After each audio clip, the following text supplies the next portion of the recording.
Good morning. I'm Nick from Defined Life, and this is our Monday morning live. How was your weekend? We were good. We visited with some friends over the weekend, had a good time, enjoyed ourselves outside. Still maintaining our social distancing and all that other good stuff. I hope you're doing the same. I hope you're staying healthy. And that's what I want to talk about today. We're going to get into it in a little bit here, but we're going to talk about our routines, our schedules, and how we can be intentional about our self care. If you check out our Instagram and Facebook page, you'll find a post that we made with a visual about like the different ways for self care for yourself. And what I found through my own experience, especially, is that if you're not intentional about where you're putting your self-care time, it's easy to fall into this rut where you think you're resting, but in fact you're just either stressing yourself out, wasting energy. You're not focused on recuperating and doing the things that are healthy for you. And for me, that is, spending the time with the people that I enjoy, doing activities that are really restful for me rather than sort of like creating a slow burnt drain of energy. Um, and I come out of it still tired, still exhausted, maybe even a little bit more overwhelmed, and then I have a hard time getting into work. So you have to be intentional about what you're doing with your downtime to make sure that it's having the impact that you want. So we're going to talk a little bit about that. How are things going with you? I'm feeling kind of energized because right now, um, my heel feels incredibly better. We're almost 3 weeks into when I injured my heel, and it was, I mean, we had the stitches removed. It popped back open while I was walking the next day. I had to go on an antibiotic. I broke out in hives from the antibiotic. And I've just been slowly allowing it to heal. I can't wear shoes because the back of the shoe, rubs up on that sensitive part of the heel. But it's been an interesting experience, and I've been hobbling around. And yesterday, I started to feel a lot better. Today, I'm actually able to walk without really any pain. Still trying to be careful not to hit it on anything, but in all of it, looking back over the past 3 weeks, it's amazing how much pain or just being injured in the smallest way can negatively impact, your focus, your energy, your ability to just accomplish things that might not have anything to do with the injury, right? It's my heel. I can still sit at my desk and work, but the focus is gone, and my ability to do the other things around that are restorative for me. For me, yard work has been sort of restorative for me, like the ability to get out and move dirt around and do, clear things up, and in the experience I have when I'm finished seeing a more clean environment. I haven't been able to do that, so I've been missing out on that thing. And yesterday I started, tinkering around a little bit in the backyard, getting moving a little bit, just trying not to overdo it because I can easily do that. And it was a great feeling. And today I have a couple of half-finished projects that I started yesterday, so today I'm going to try to bring things back in and wrap things up and make it look clean again. But yeah, I mean, it's that thing. So, in your life, that's, one of the things I would ask you today. In your life, what's that one thing that's just sort of hobbling you in a way, like that one like injury that maybe needs to be taken care of, or for me, long term, my weight loss is a big deal. My present weight slows me down, so every day I've been saying this to myself, like I need to take care of it to make it so that I can live my life a little bit better. It's not for anything more vain than I just want to be able to move around better. I want to be more flexible. I want to, that sort of thing. So, that's always on my mind. It's a persistent thought that I need to continuously make better progress with that. Um, but there's other things. I mean, if you have, if there's something stopping you, whatever that might be, it could be a physical injury, Could be just fear of something, that thing that's stopping you from moving forward. It's dragging you down in other areas too because you're not addressing that problem. I had to give my foot time to heal. That meant rest. That meant stopping. That meant taking a break. That meant letting go of a lot of things that I wanted to do. If I would have kept trying to run into that wall, I would have made it worse. It would have taken longer. So I had to give myself time to heal. I had to let things go. I had to be mindful. And now, on the brink of recovery, restored, I can move forward. And that's what I'm excited to be doing here in the next few days and weeks and hopefully months. A lot going on in the world, a lot of confusing crap going on in the world. Keep your mind focused on what you need to be doing. And the more you can practice on what the things you can control, the better and the better off you'll be. So that's my main mantra every day. So I'm doing what I need to do for myself, trying to help the people around me, and want to be healthy, the most healthy I can when we come out of this whole COVID-19 thing. Good morning, Janice. Good morning, Angel and Kathy. Good to see you guys. Kathy, I forgot to use your rub on my brisket that I made last week. That was a bad move.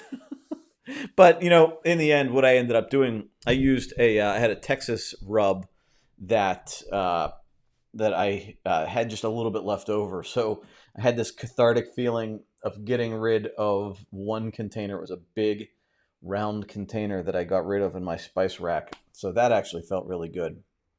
And I'll be sure to use your rub next time. Sorry, I completely forgot about that one.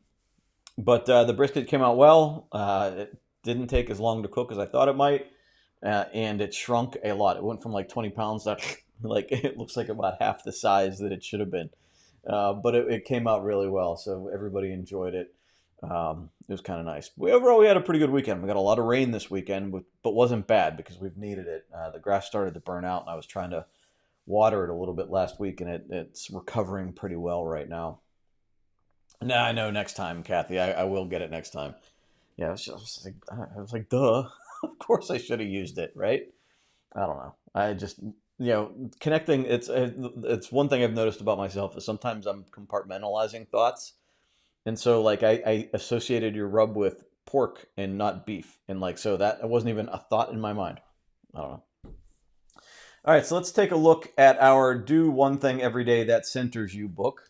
Open up to a random page. Knowledge from books, wisdom from life is a Jewish proverb. That is knowledge from books, wisdom from life.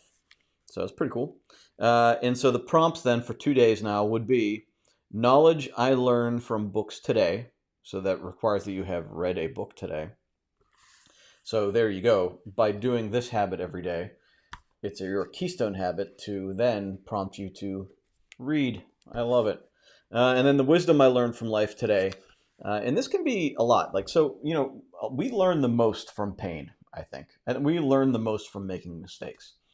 If we avoid mistakes, I think we'll avoid learning. So, if you look back at your day, the wisdom I learned from life today, generally that wisdom for me comes from a mistake I made or I observed somebody else make. And I can learn and grow a lot from that. I am definitely an overanalyzer when it comes to people watching and observing behaviors in other people and myself. And yeah, that's I see a lot of wisdom in mistakes that I and other people make. One of the things, some wisdom I learned yesterday. I was listening to the Building a Story Brand podcast. Great marketing technique for people that have their own businesses, especially you solopreneurs out there. Check out Donald Miller, Building a Story Brand. But he, yesterday in the podcast I was listening to from last week, he interviewed Stephen M. R. Covey, I believe probably Stephen Covey's son, right? And he has a book out about trust. And it was very interesting. I haven't listened to the entire podcast yet. My phone died in the middle of it, and I need to read the book. But basically talking about trust, trust in business, trust in relationships, and interpersonal trust, and how you need to make and build trust with the people around you, follow through uphold your obligations. And this is something that I talk about a lot. I talk about it in my house, and I probably should talk about it more with you guys. In regard to like what we say we're going to do, we need to follow through on. Uphold your obligations to yourself and uphold your obligations to the people around you. And now you get into like toxic obligations and things that you don't want to be involved in. Those are different. I'm talking about the obligations, the things that are incredibly important in your life and important to build the relationships around you. When you break that trust, when you say, I will do this, even the smallest things, when you say, I will do this, when you say, I will be there for you, when you say like all of the relationshipy things. And again, I'm learning this from the mistakes I've made. I have been terrible at relationships, friend relationships, romantic relationships. I've been awful. If there's been a mistake made, I've probably made it. And saying you'll do things and then doing something else or not doing what you say you would do is a problem. It's a problem in business when like, and for us, in our businesses over the past couple of years, a lot of times we want to make people happy, so we say we're going to do things to make them happy, but then when it comes down to it, we look at it and it's like, oh man, there's just way too much to do here, and we can't do it all. So now we're not upholding an obligation, even though it was unrealistic in the first place. It just becomes a problem. And then that person looks at you and goes, well, I thought you were going to do this for me.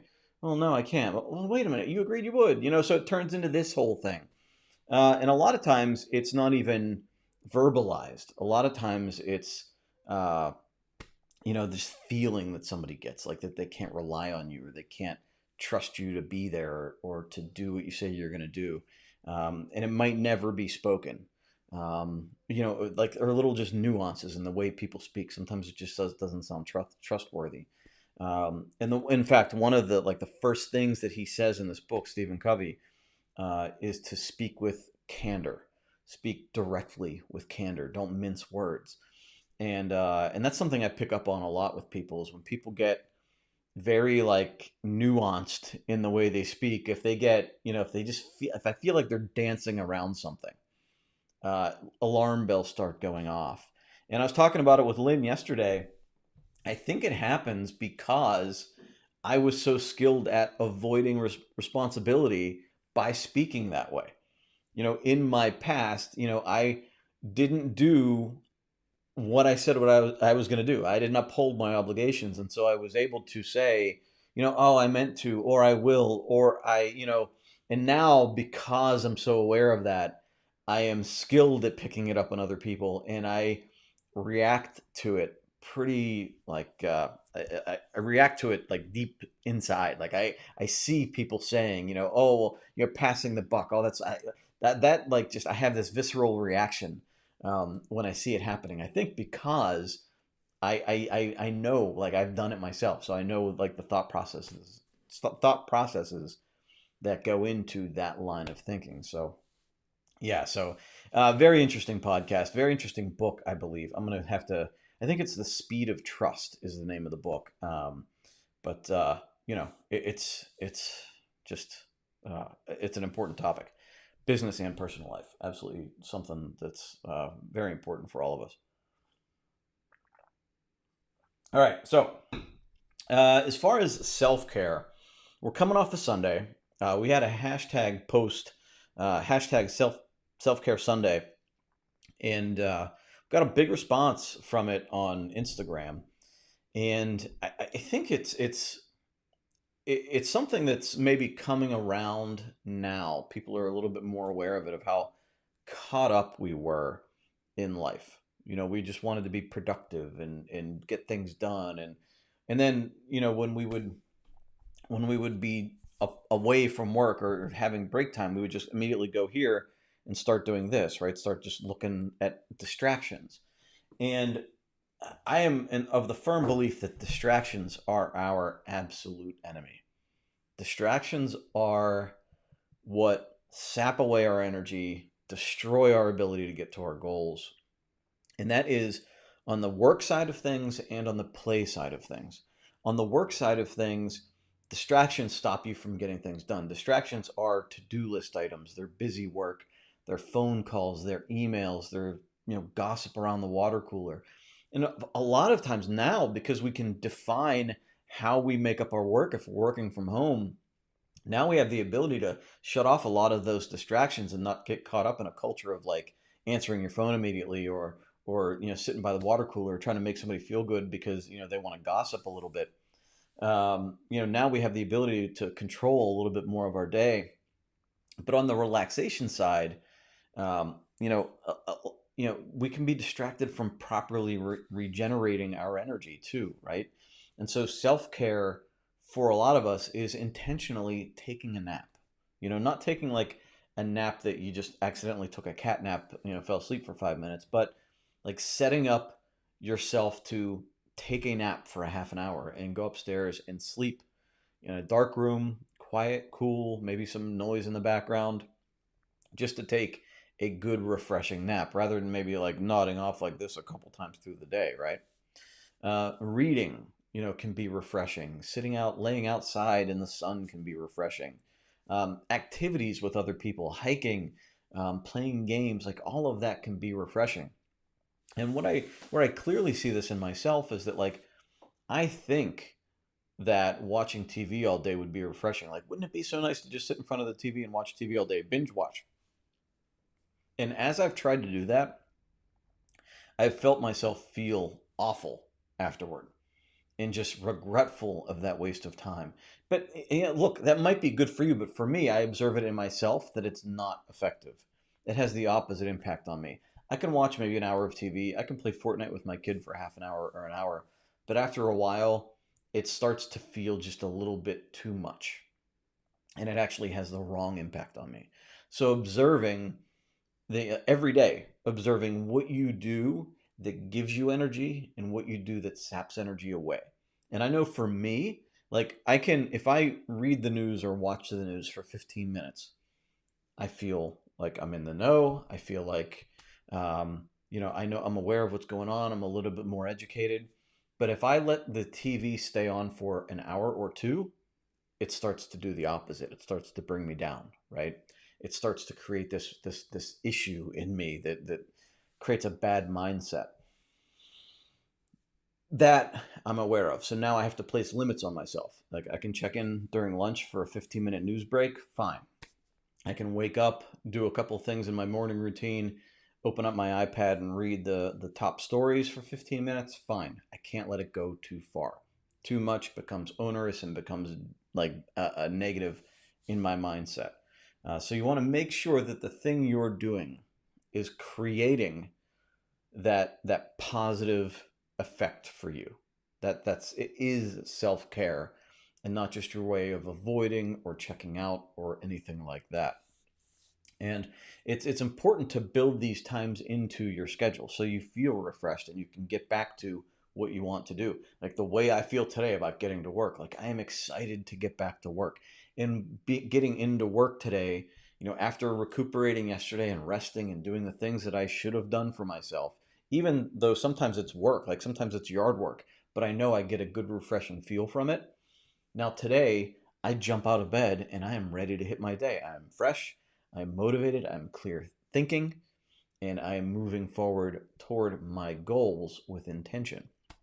Then I also have to know how to pop it out of gear and decompress, either through times in the day, like today, my son and I are going to go work out at roughly 2 o'clock. And then tonight, I have to pop myself out of gear and stop thinking about work and intentionally focus on, having dinner with the family, sitting around and relaxing and talking for an hour afterward. Like those are the things that, like the little moments of self care that might only add up to about an hour, hour and a half in an evening, but it's incredibly important.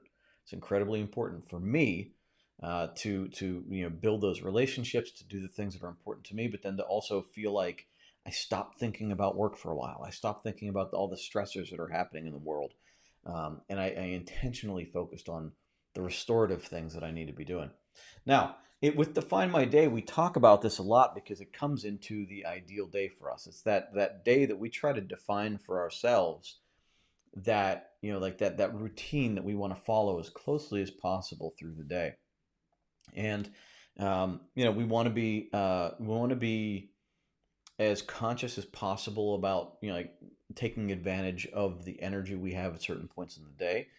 For me, I found my priority time worked best for me, like 9 o'clock in the morning, before things started happening in the day when I could really focus and I wasn't drained yet. But it was after I got my morning routine done, after I got my most of my, now we do exercise in the afternoon, but I got my exercise done in the morning.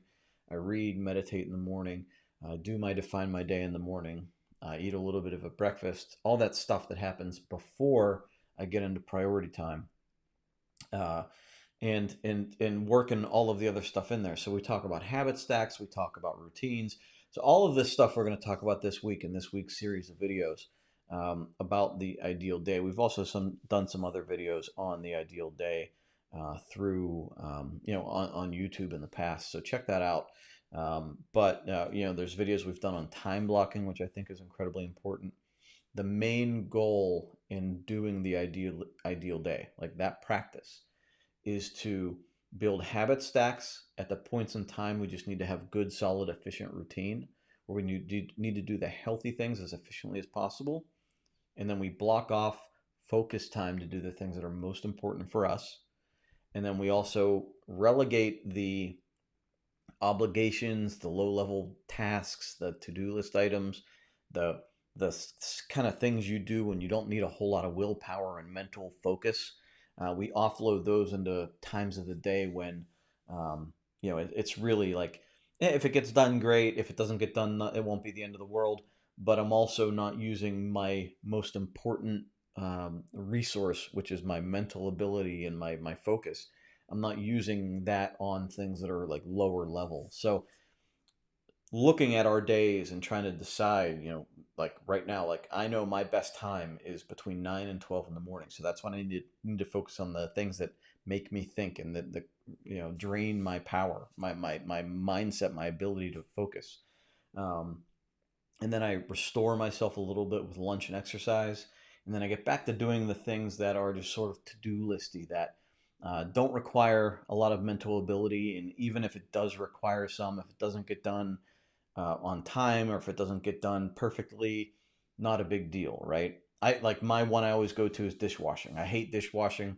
Doesn't require a lot of mental ability. It takes time, and it's not something that I can offload to somebody very often. Like my wife and I, like both do it, but I usually have to do it at least half the time, right?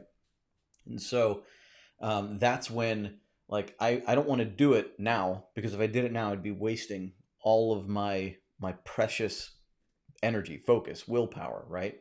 If I do it this afternoon or in the evening before bed, then I'm just kind of using the fumes to get through that. And a lot of times I'll throw on some TV or something while I'm doing it, just kind of get through it any way I can.